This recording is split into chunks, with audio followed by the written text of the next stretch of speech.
Hey, it's Kara. Welcome to my take at the lake and another episode of So Crafty It's Criminal.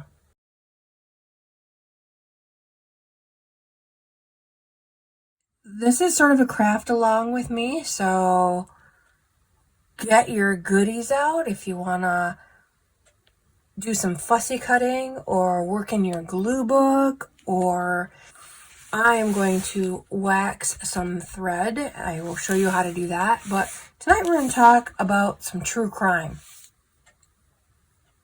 Now, I know not everyone is into true crime, yet you're subscribed to this channel because this channel is a junk journaling channel. So I'm going to start with the tip of the day, or the tip of the episode, whatever.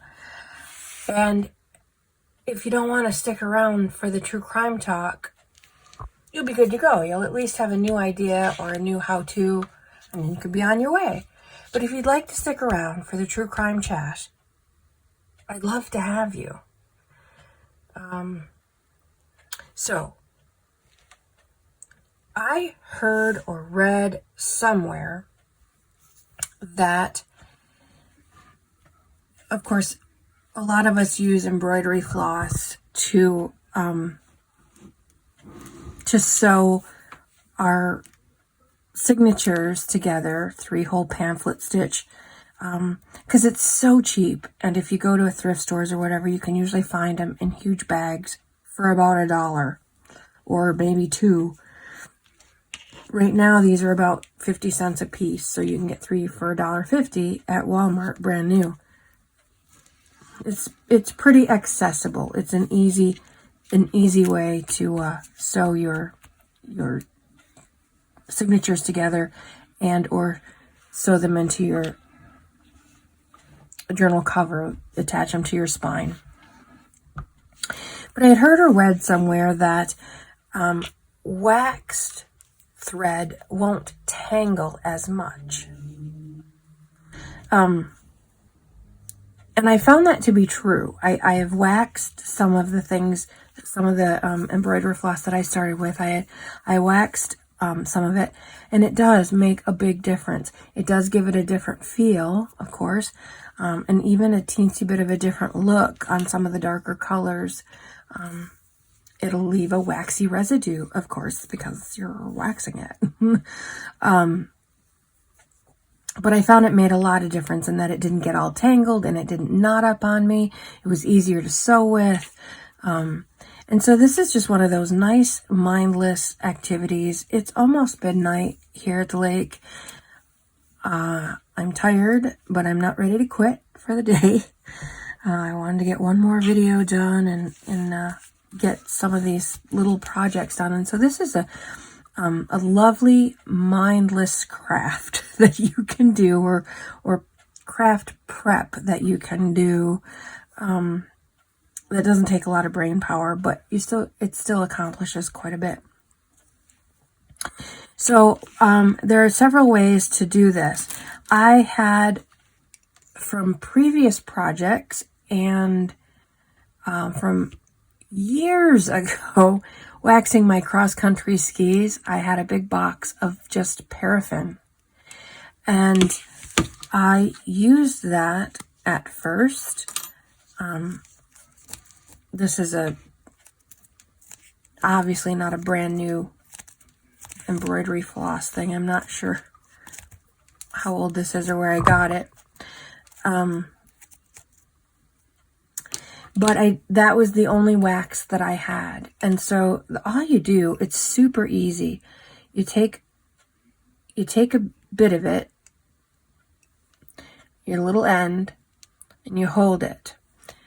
And here I've already started a kind of a crack in it. Can you see that it's just because I've already done this quite a bit, and this eventually will cut right through. But you get it started, you get it on one side. I hold my thumb on the other side because that kind of heats, it adds a little bit of heat to the thread and to the wax. And I just grab hold of it and run it through. and run it through and run it through. Again, I said mindless, but oh, so helpful, because at the end you have a nice waxed thread that will tangle a whole lot less. Is it tangle free? Not 100%, probably. Once you get it done to the end, I'm just going to start again. I'm going to put it right back in that crack. Get as much of it out as I can so it's almost to the end. And just pull it through again. And as I'm pulling, I'm putting it down into the wax, like pulling it down a little bit so that it's stiffening up. You can see that it's different. It has a different weight now to it. It stiffens up. And I usually do it about 3 times per strand. Totally mindless, completely relaxing, wonderful thing to do at midnight. Once you get it to the end, put that end right back in there and go one more time. Now these little tiny ends, since I can't run them through that crack, I'll just rub it into the wax a little bit, because that'll help with that little bit of wax on. It'll be so much easier to thread your needle, because it's got a little bit of wax on it. Gives it some body. And just, like I said, I usually do it about 3 times. So I'm going to run that through, thumb on it so that it heats up the wax and it heats up the thread just a little bit. I just hold my thumb on there and pull it through. Each one of these criminally crafty episodes is going to have one of these tips, because I'm going to be doing something mindless. It's not always going to be waxing thread, because hopefully tonight I'll get most of it done. Although I have to tell you, and these are kind of chatty. I try to keep my other videos to 30 minutes or less, because I know you got other stuff to do, but it's late at night. This is going to come out on a Thursday evening. Have a cup of something adult beverage like, and get out a mindless activity that you can craft along with me. So these are going to be kind of chatty. They're going to be a little bit longer than the others. So I have to tell you, I don't know if you saw one of my St. Vinny's hauls. I got a big bag of embroidery floss, and it was wrapped around 1950s ads and 1950s junk mail and stuff, and it was so much fun. They were like little Easter eggs. I didn't know what they were going to be. I made a whole video of it because it was so much fun. Do you think I could find that bag of 1950s embroidery floss anywhere in my newly reorganized Wagmore studio? No, can't find it anywhere. It's not that big in here. It's just not. I can't find it anywhere. But I do have all this new stuff, so I'm going to work with the new stuff. So there might be another wax on night, criminally crafty in our future, when I find that stupid bag of embroidery floss. Now, what I had was just paraffin. You buy it in the canning section usually, because this is often used in canning. Just plain old wax. That's what I had. In one of my St. Vinny's hauls, I found a beeswax waxer. And this works pretty much the same way, in that you find an end, if you can find an end. Oh my. There's got to be one on this end somewhere. There. You find your end. And it's just this handy dandy little plastic doohickey. They're about $7 on Walmart, on Amazon. Again, I start it and pull it. And you want to pull it down so that it runs through that wax and it gets some of that wax on there. Easy peasy. Now, that's one way. I also have some, I have this beautiful candle burning as we speak. It's from Tuscany, Holiday Hearth. And it smells like magic. And I just blew it out. Check me out. Anyway, Holiday Hearth by Tuscany Candle. And it smells like a fireplace. Smoky and cinnamony and wonderful. And so once I burned my other candle to its very, very bottom and it couldn't burn anymore, I broke out the chunks of wax and started to use that to wax my threads. And oh, it just smells so nice. And of course, the journals that I made with that. See, look, it's all knotted up, but it's so much easier to unknot because it's got that little bit of wax on it. It just isn't as grabby.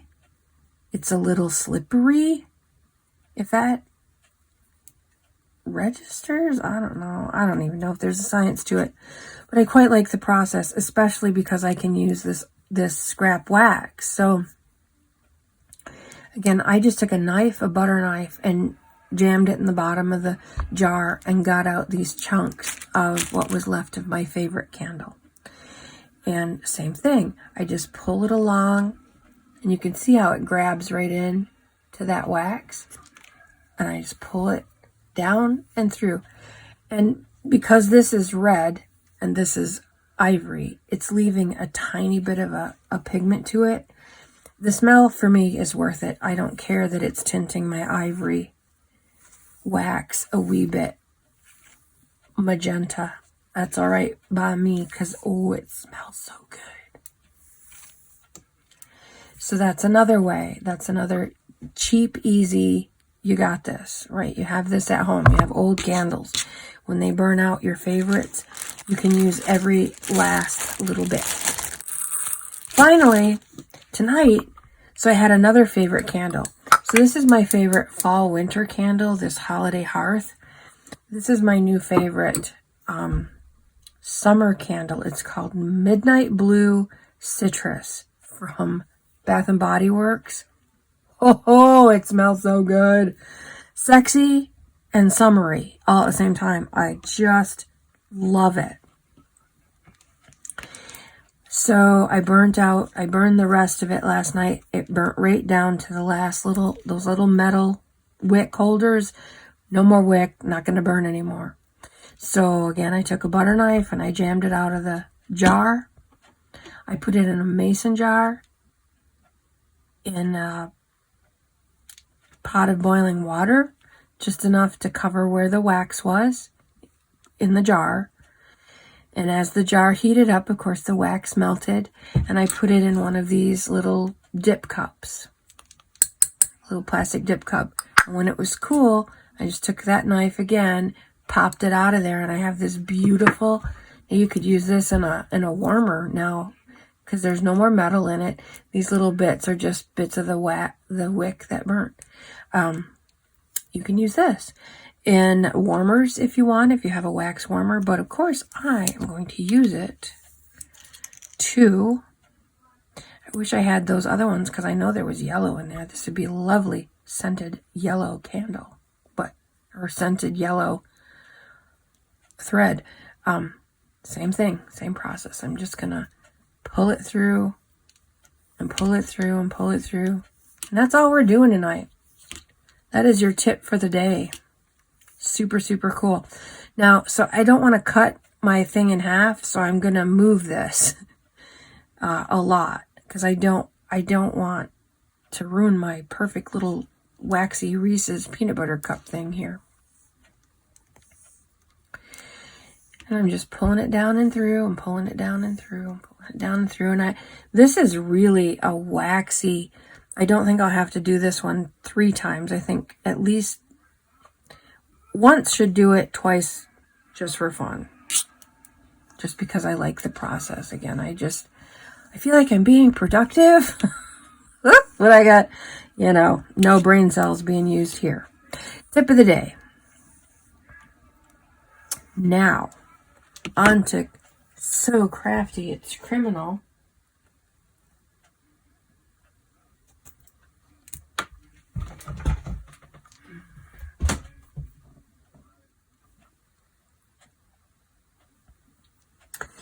The other thing I wanted to tell you is that when I go to wrap these up, you know, you wrap them around little scraps of paper.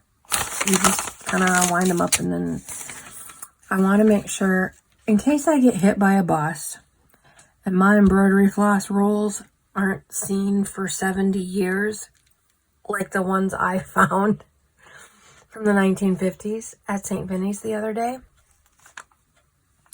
I want to have the date on the stuff. And so I pulled out specific things about the pandemic, and just funny things from our time, crimes against humanity. That's kind of a big thing. We do that. So all the stuff that I'm going to wrap my floss around, and all I'm going to do is roll up these little bits of paper and roll my floss around it. No rocket science, nothing exciting. Although, like I said, I want to make sure to have at least somewhat close of a date to what's happening here. So that's it for my tips. If you don't want to stick around for the true crime talk, it was lovely to have you here. I totally understand true crime's not everybody's gig, but if you're going to stay and craft with me, fabulous. Let's do this. Let's do this. This is going to be fun. And because I'm not showing you anything more, this is it. I'm just going to be doing this and talking. I'm going to shut off this other light and just go by candlelight. So crafty, it's criminal. Here we are. Welcome. Glad you're here. So for this series, I had very big plans. As I said in the intro to the series, I have a lot of true crime personal stories. Oddly enough, like I don't have any reason to have a lot of criminal stuff in my criminal stories. I just don't like it, and yet I do.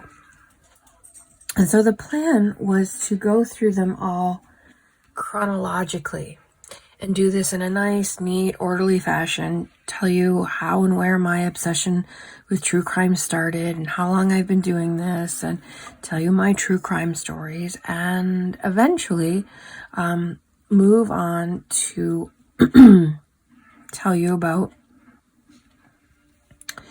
a true crime that happened here in my town, and I have extensive knowledge of that one. There's probably 3 or 4, maybe 5 episodes of So Crafty It's Criminal in just that story, because I don't want to keep you here all night. I really don't. As much as I hate to, I'm going to jump on the Gabby Petito bandwagon, and not for the reasons you might think. Gabby and her boyfriend, fiance, depending on who you listen to, were part of the hashtag van life phenomenon.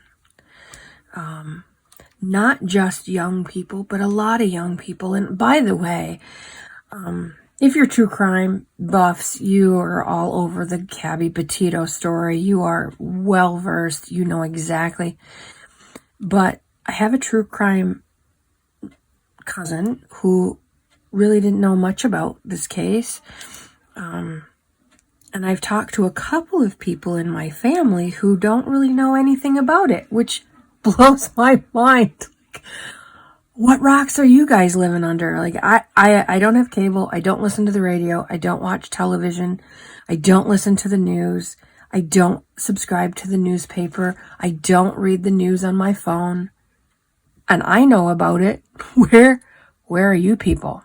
Anyway, for the 1.5 people who are here that don't know about the Gabby Petito case, in a nutshell, she, 22-year-old girl, and her, I think, 23-year-old boyfriend, fiance, whatever, converted a van that she purchased, or her family purchased for her, to just go out and explore and have lots of experiences and travel the country in this little van and share their experiences and expeditions and adventures on social media, which is a beautiful idea. Who wouldn't want to do that? I mean, it just sounds so romantic and fabulous and wonderful.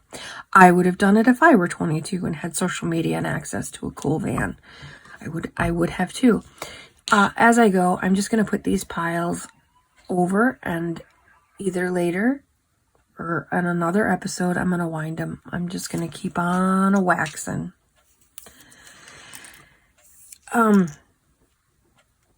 So, as close as I can tell, as the timeline goes,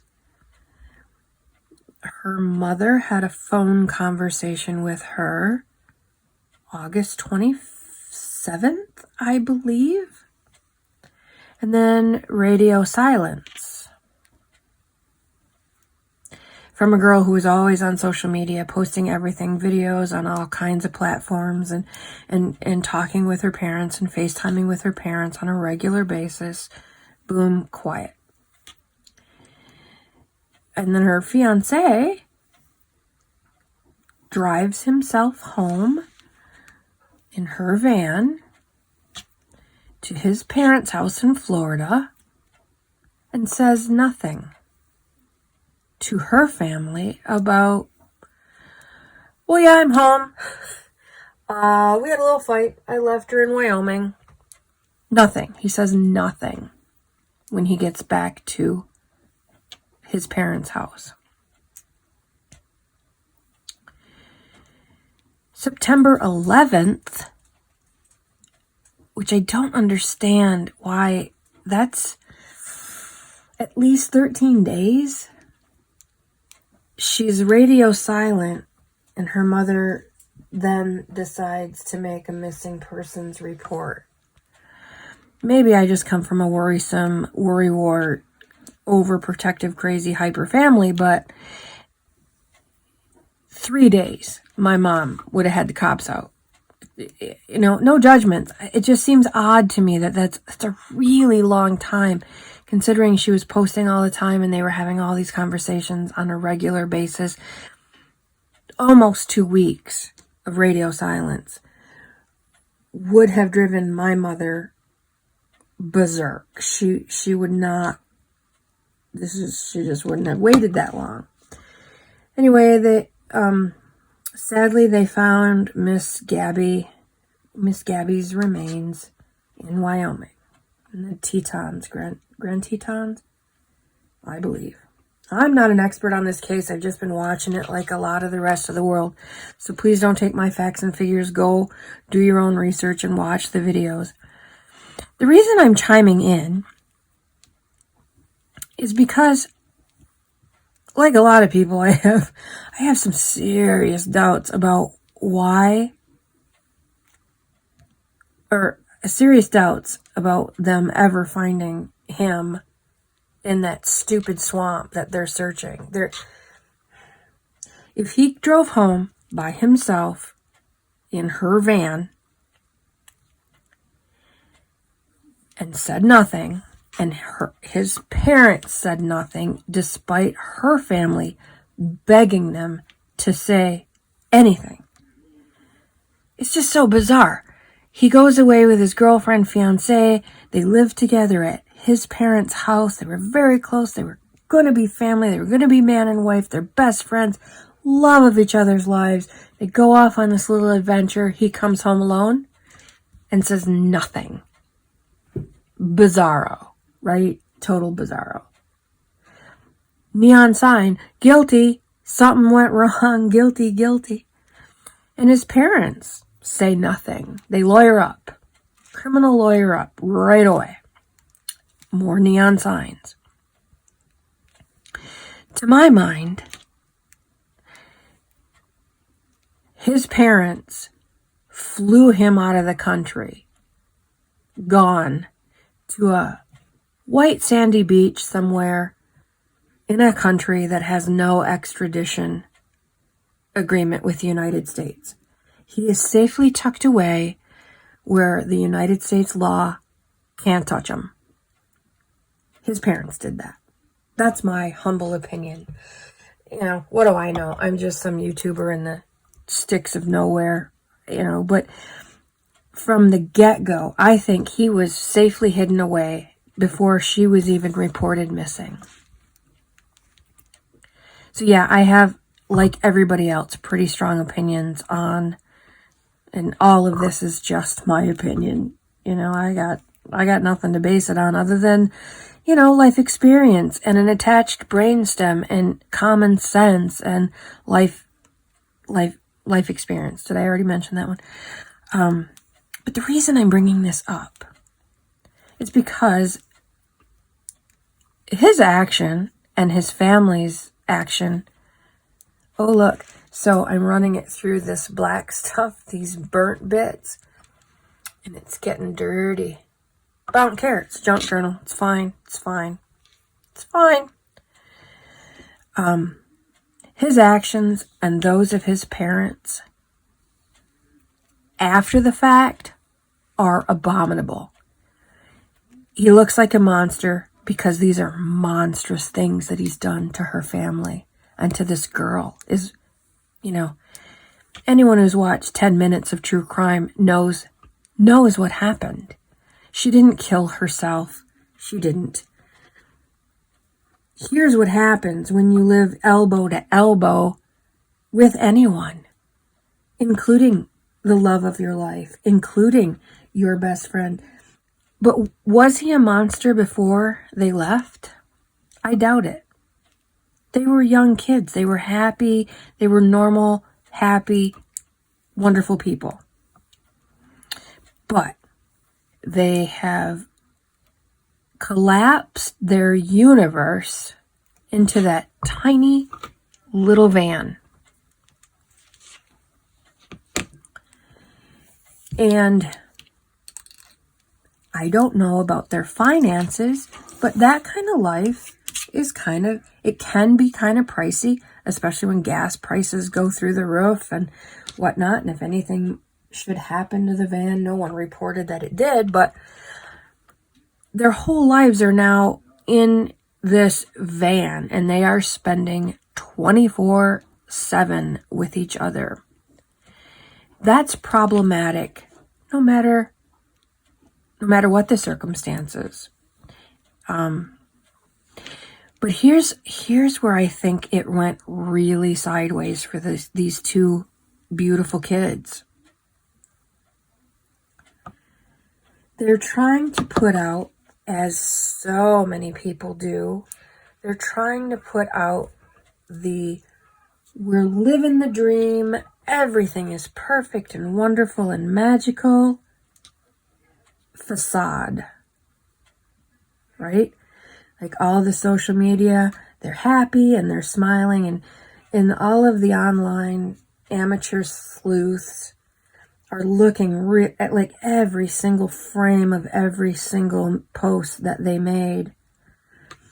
And many have come to the conclusion that in a lot of her happy, joy posts, her eyes are all swollen, her throat's kind of scratchy. It seems as though she's been crying.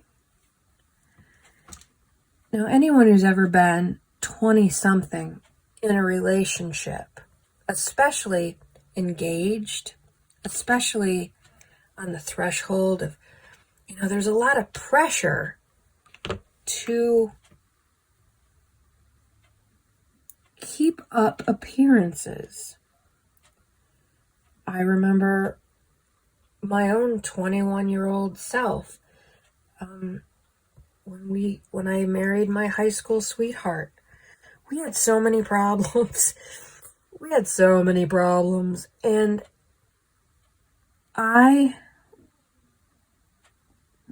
really, in my heart of hearts and gut, wanted to wait, wanted to call it off, wanted to just like back up, hold on, time out. Because things were going sideways and south. And again, I'm trying to untangle myself. I've already gotten myself in a couple knots here. This is unwaxed, so it's touchy, and every time you look at it, it tangles. This is why we're waxing it. But anyway, in the end, we did get married. And I tell this story a lot. This is personal, but no big surprises here. We got married because the hall was rented, the dress was paid for, and there were 500 invitations out. You can't back out of something like that. Now, I'm 30 years down the road of more than 30 years down the road of that particular event. I know now it would have been okay. It would have been okay. My family would have still loved me. We probably would have got married anyway. But when you're that young, you think that you have to keep up what people think about you. And what people think about you is so important. And I think that is what happened with this couple's downfall. And I keep promising the reason why I'm putting this out there, hopping on the Gabby Petito train. I hope it's not vulture-y and like picking at the bones of this poor case. But it hits very close to home. I think that's why the whole country, the whole world, countries from all over the world have chimed in on this, because Gabby is everybody's sister, cousin, niece, daughter, friend. We all know a Gabby. This hits really close to home for a lot of us, and that's why I'm chiming in here. I have 4. They're cousins. They're second cousins, but they're the closest thing that I have to nieces. And one of them is engaged, and she and her fiance are planning. They have purchased a bus, a school bus, and they're remodeling it. And they have plans to, it wouldn't be hashtag van life, hashtag life in a bus or something like that. I don't know what their hashtag would be. But their plans are to do a YouTube channel and to chronicle their beautiful adventures as they travel across country in this van that they're redoing themselves. The whole thing is a beautiful adventure, and it's wonderful, and it's a great way to gain experiences and see the country and meet new people, and I'm all for it. I really, really am all for it.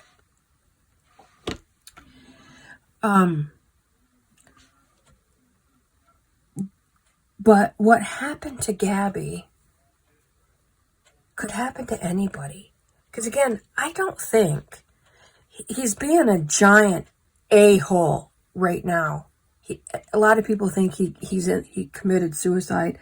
I don't think he committed suicide. Suicide's not for sissies.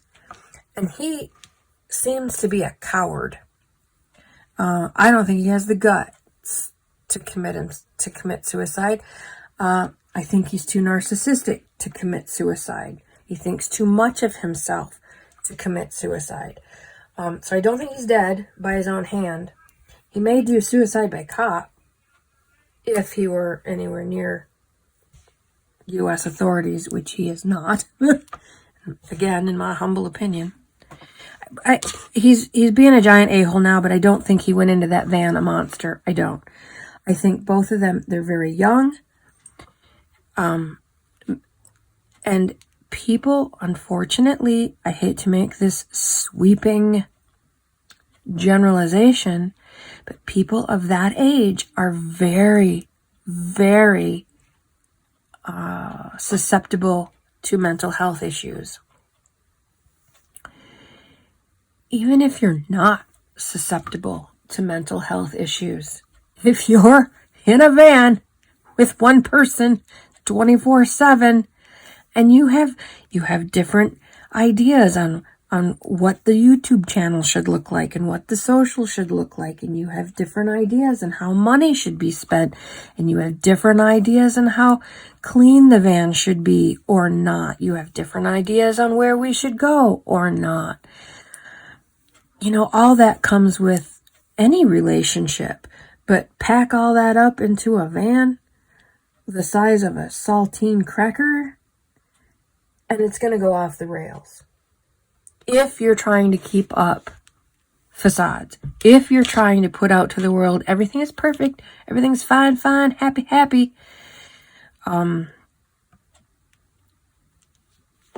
so I texted my cousin / closest thing I have to a niece, said I can't help but think of you as all of this unfolds. I can't help but think of the two of you.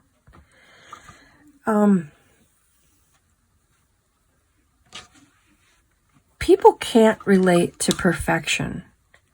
Everything's wonderful. We have all the money in the world. We get to travel. It's sunny every day. We've never had a bad day. That's fun for a little while. But it gets old. Nothing ever happens. People can't relate to it because nobody's life is perfect, right? Nobody's life is perfect. And so I texted my girl and I said just that. If there's anything to learn from this sad case, it's that you gotta let each other be. You gotta let each other be who they're gonna be and have their own opinions. And life is messy. Life is just, it's bumpy. Stuff goes sideways all the time. And you don't have to put out a perfect facade. And I hope that when my girl goes on her adventure, because of course at that age, you always think you're invincible. Could never happen to me. I'm smarter than that. I never happened to me. I know better. My boyfriend's not like that. My boyfriend's not a monster. I don't think Brian was a monster either when they started. He's turned into one. His parents are certainly looking like monsters for what they put the Petito family through. All I have to say about that is, oh my God, shame on you guys. Unbelievably callous and cold and calculating. And since we're talking about true crime, I'd also like to just chime in and say, people are such fools. The whole idea, if we step back, like instead of right now, everyone's looking at the Gabby Petito case with essentially a microscope, and they're looking at every frame and every picture and every detail in every picture. If we zoom out a lot, if we just zoom back and look down at the whole picture, not just of this crime, but of many true crimes like this, where people go into hiding and people lie and people try and cover it up and people pretend it didn't happen and people refuse to admit it. Wouldn't it be just a beautiful place if people just own their shit? Like, own your shit. Yeah, I did it. When I worked at the ER, my boss called me in toward the end at least once a week because someone complained about me. Because I'm kind of mouthy. And I don't bullshit. I just don't do a lot of, I don't suck up well. Let's just say that. Anyway, so my boss would call me in and she'd say, I heard X, Y, and Z. Did you do that? And if I did it, I say, yes, I did. Yes, I did. And here's why. I don't understand why people are so afraid to own their shit. Yeah, I get it. You don't want to go to prison. Well, then don't murder anyone. Here's an idea. Don't lose your mind and choke your girlfriend out. Don't lose your mind and push your mother down the stairs. Like, don't be stupid. And if you are stupid, and if you did do it, just own it. Because they're going to find you. They're going to find you. They're going to catch up with you. If not today, if not tomorrow. We true crime buffs know that with DNA now, it can be 30 years down the road and they're going to find you. They're going to catch you and you're going down. Today, tomorrow, the next day. So why put the family through it? Why put the authorities through it? Such a waste of time and energy and resources. And oh my God, how many hundreds of thousands of dollars are we spending looking for that boy in the swamp? He hasn't been in Florida since probably September 1st or 2nd. Let's say the 3rd. They flew him out on the 3rd. He's long gone. He's long gone. And it's, I don't know, whenever they catch him, the J is going to be up, don't you think? I mean, for real, like it's, you can't hide from this stuff anymore. You can't get away with anything anymore. So why play the game? It's so frustrating. One last thing I'd like to say about this case is that it keeps coming up that it's missing white woman syndrome in effect, at play, whatever. And I've heard experts say really stupid things on this topic, like, well, if she were black, this wouldn't be happening. And if she were an old Asian man, no one would care. And it's not because she's young and white and beautiful. It's because she's on social media. Again, and I don't think old Asian men are living in a van and chronicling their whole life for the whole world to see on social media. But I don't think it's because she's white and young. I think it's because she's on social media so much. And everyone is on social media. That's how we relate. We don't relate to her because we're young. I'm not 22. So I don't know.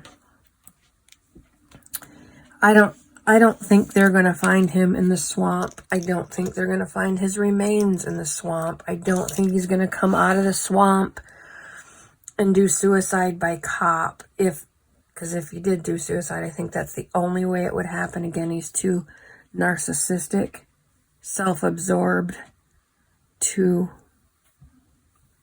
if he wasn't narcissistic and self-absorbed,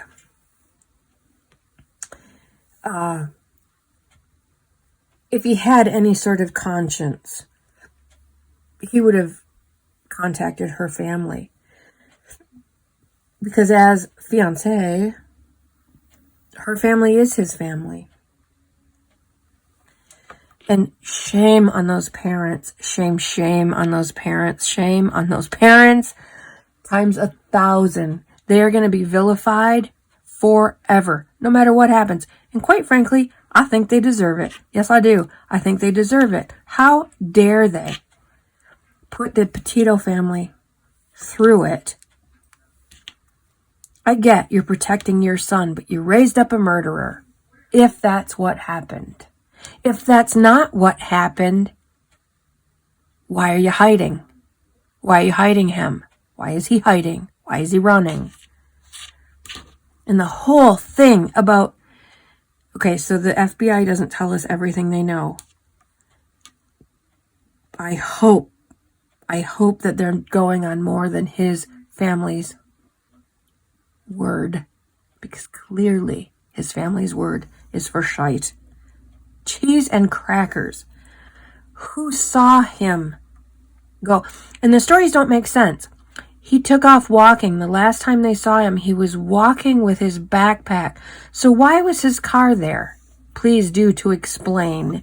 Why did the family have to go rescue his car if he left the house on foot? He was never at that swamp. He never went that swamp. They threw that red herring in the swamp and made sure the boy was out of the country. Again, I say, to a place that has no extradition agreement with the states. He's never coming back to face the music. You watch, when all this settles down and it's years and we haven't found the little brat, his parents are going to move. His parents are going to go wherever they sent the boy so that they can all, and his whole family will move. You watch. That's my prophecy on this whole thing, is that when this settles down and eventually, his family will, if they don't move, they'll be traveling a lot and they'll go visit their boy on the white sandy beach drinking umbrella embellished drinks by the sea. Love to hear your thoughts on this, on what you think of how the boy's family are acting. And I wanted to bring up, here in my own town, there's been a girl here missing since August 1st. She's 18. She's white. She's 18, so I have to assume she was on social media. So she's not unlike Gabby Petito, although she's not #van lifing it. She did not even have her own vehicle. She didn't have a car. But in the newspaper here, let's see, what's the date?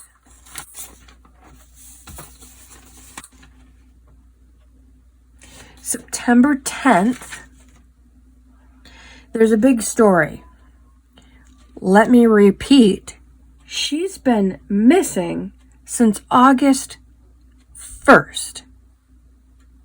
September 10th, there's a big news story.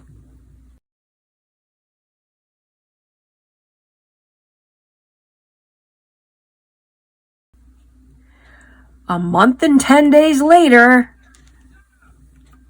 the family went to the news, or the news picked it up, or whatever. The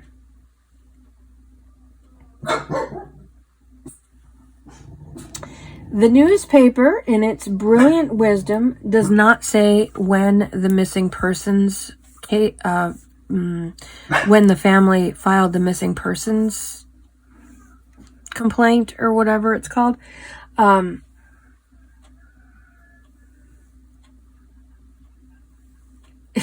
I love our paper. Yeah, they don't say when when she was reported missing, but they have last time anyone saw her was August 1st. September 10th, they do a story in the newspaper. Now, another thing with Mr. Bryan's family, when Gabby went missing, her family, parts of her family, flew to where she was last seen and put up flyers and searched and talked to people and walked the streets and drove the routes. They went where she was and they asked everybody who was anybody, and they talked to people and they talked to the police and they did all these things in order to find their girl. Laundrie's family?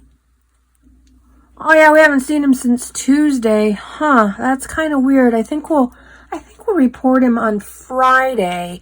He went into that swamp. Yeah, you might want to check there for him. We're just going to sit in the house and wait. No flyers. They're not searching. They're not panicking because they know exactly where their boy is. They know exactly where their boy is. They're not out looking because he's not lost. He's not lost to them. They know exactly where he's at. In my humble opinion. These are all my opinions. It's supposed to be crafty, but you know, once in a while you just gotta let your hair down and kvetch a little bit, and here we go. So this girl here in my own hometown, she's been missing now. It is almost 2 months. I'm working some online programs this weekend, and so I'm being forced to go on Facebook groups, and before I can get to my group, I have to be on my own Facebook page. And but I did see her. I saw her face, and because everyone's anyone who has anyone missing, and there are thousands of people who go missing every year, if not hundreds of thousands of people who go missing every year. And yet, this one girl, that's another reason why I think people relate to her so much, is that we all know or know of someone who's gone missing. There's someone in my hometown who's been missing, same age, 18 years old, young, beautiful girl, long, pretty hair, big, bright smile. She's beautiful. MIA. No one's seen her. No one's talking. And I don't live in a very big town. But it's not the talk of the town. There are no memorials. There are no candlelight vigils. There's not squat going on. I don't know if her father lives in this town. Again, the newspaper, God, you know, I don't even know if her family lives here in this town. But there's not much being done for her. And so I think part of the reason why Gabby has captured the nation, the world's attention, is because we want them to be found. We want her to be found. We wanted her to be found alive, of course. You know, maybe a little worse for the wear, lost in Wyoming on her own, not probably strangled out from her a-hole boyfriend who lost his crap because living in a van is not all it's cracked up to be. Hello? No kidding. But all of these people go MIA, and there isn't this huge deal made of it. There isn't. The couple that was murdered in the same city at the same time,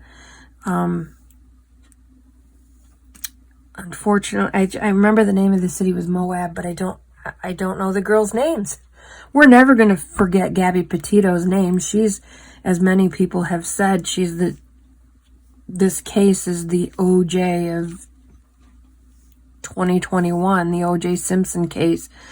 Everyone's watching it and commenting on and weighing in, and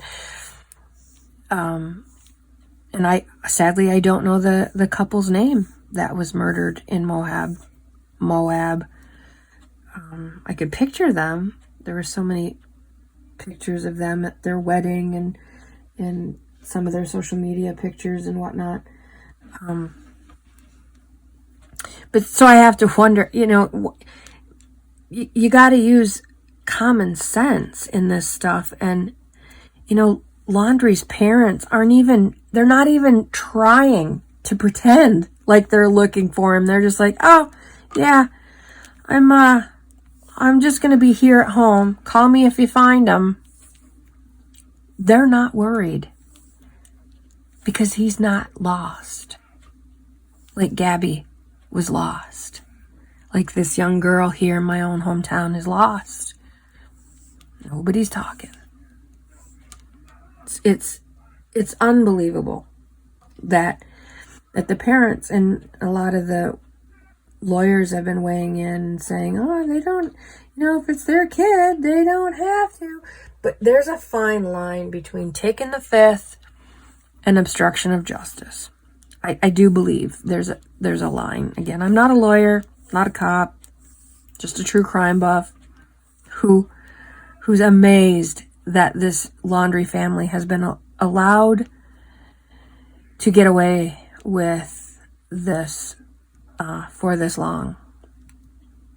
Shame on them. I wish Gabby's family peace, which they'll never have until he's caught, or until, and there's really no question who else had the motive. Some people say that she killed herself, might have killed herself. That's one of the options that are out there for Laundry proponents. If that were true, common sense would dictate. So let's say they had a big fight and she said, I've had enough, I'm out of here, and he left. And he came back to find his best friend. the love of his life had slit her wrists, let's just say, wouldn't you call 911? Anyone with a heart, wouldn't you call 911? Oh my God, my best friend, the love of my life, she killed herself. Somebody help her. She needs help. Can you save her? Can we try to save her? Nope, nothing. No calls to 911, no calls for help. Just, I'm going to sneak home now and breastfeed. That's what I'm going to do. I'm going to go home to mommy and daddy, and they're going to hide me, and they're going to make it all go away. Right? Anyone with a heart and a soul and a conscience who would find the love of their life had committed suicide, or had fallen down a ravine, or broke her ankle and bled out by accident, would call for help, would make some attempt. Okay, so clearly you walk in, you stayed out all night. It's been all night. You come home and she committed suicide. She's deader than dead. She's blue. Rigor mortis is set in. There's no saving her. Don't you let her family know? Still, anyone with a conscience and a heart would call 911. It's just an automatic response, unless you're hiding from the law. But still, let her family know. Let her family know. How dare you take that away from them? How dare you take that away from them? But he did. No matter what else comes about, he did that. She died. Oh, let's see. Here's another scenario that could possibly be. They had a big fight. He left in her van. Her van. He left her there. And someone else murdered her. Someone else. Some stalker. Just by sheer coincidence, somebody else happened to upon her. And some stranger murdered her.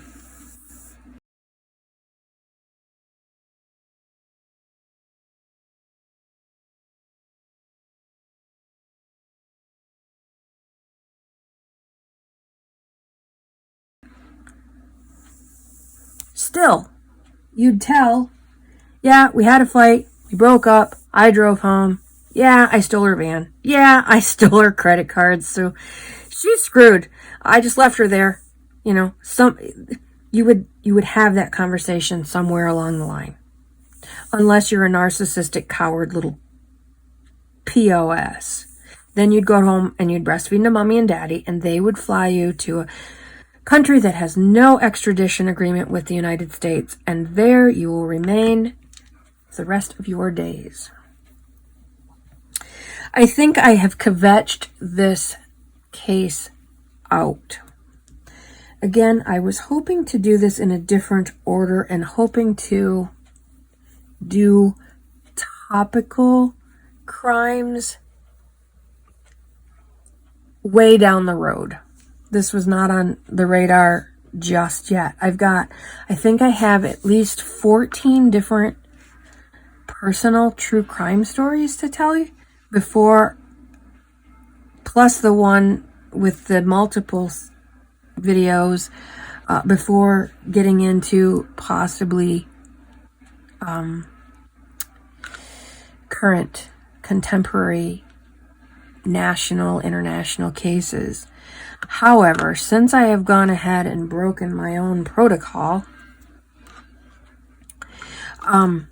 what I think I will do is the next one, I'll sort of stagger them. The next one, I will tell you another personal true crime story that's not out there, that no one else knows. You'll be the only ones to know it. That was the plan in the beginning. 2 cases that have gone to court and the verdicts are in, that I'd really like to kind of chime in on and chat about.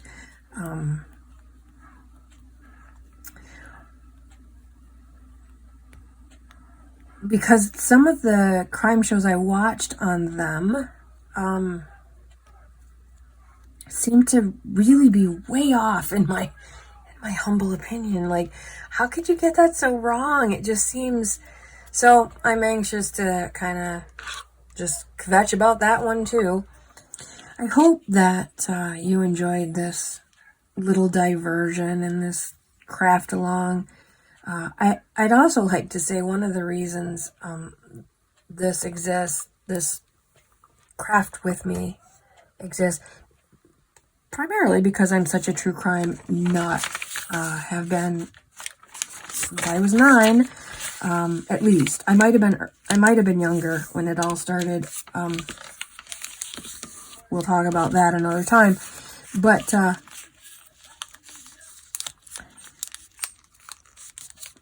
part of it, since you're still here, and God love you for hanging out and listening to me kvetch, one of the reasons I love craft-alongs, I love these, we can't be together, so let's do these things together yet apart. This fall, I understand, is going to make our summer, COVID-wise, I keep hearing this fall is going to make our spring look like a warm-up session, that I just think we're going to be back to lockdown come snowfall. Hopefully not, but I keep hearing that. And so these craft-alongs are kind of really nice that we're together but separate. And one of the things that I have noticed in some of the channels I watch, and I really like their topics, I love their projects and their ideas. I can't stand the rambling. Oh, my kids are going off to college today, and Bubba fell and cut his knee, and so we had to take him to the ER, and I'm gonna have to go to my sister's brother's funeral, and my sister-in-law wants me to help him. Oh my God, I don't care. I don't care about any of that. I know you don't care about my crap. I did share a little bit about my dog. But that's as personal as I'm going to get. We're going to talk about true crime. If we're going to do craft along, we're going to have a topic. And so hopefully, craft along, true crime, that's where we're going to head. Because I will not just chatter about nonsense. And true crime's fun. In a twisted and sick sort of way. And it's a good way to spend a cold, damp Thursday night. I think they're going to be Thursday night events, so stay tuned. We will do this again. And again, the next time is going to be something personal, and then the one after that going to be a national one. I think I'll stagger them until I've had my fill, and we'll see how this goes. Let me know what you think. Do you want to do more of these? I'm going to do more. I hope you're here. I hope you're up for it. I hope you got something constructive done. I have 2 little wads and 5 or 6 little piles of thread that needs to be wound up, and more to do. I was worried. I was worried I wouldn't have enough to do, but this is plenty. So I appreciate your time. Anyway, that is my take on the Gabby Petito case.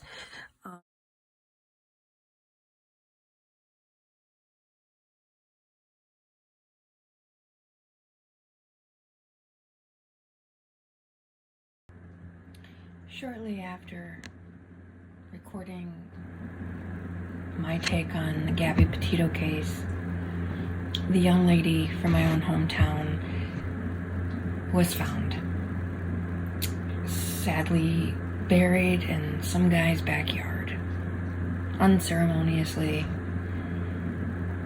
put in a shallow grave. Personally, I think the Gabby Petito case pushed this one along, and so even in horrendous tragedy, some good things do come of it.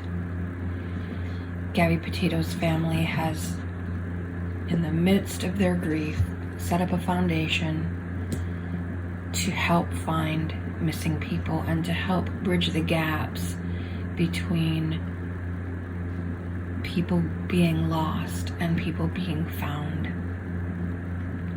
Now, I don't know many of the details about this local young lady's circumstance, disappearance, and the consequent search for her.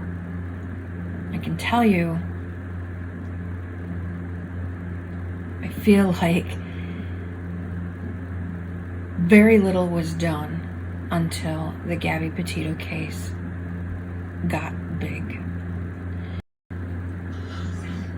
Anyway, I think Gabby's disappearance and ultimate tragic death, let's call it what it is, a homicide, is already beginning to make a difference in other families' lives. So as they say, even out of tragedy come good things. My take at the lake. Out, friends.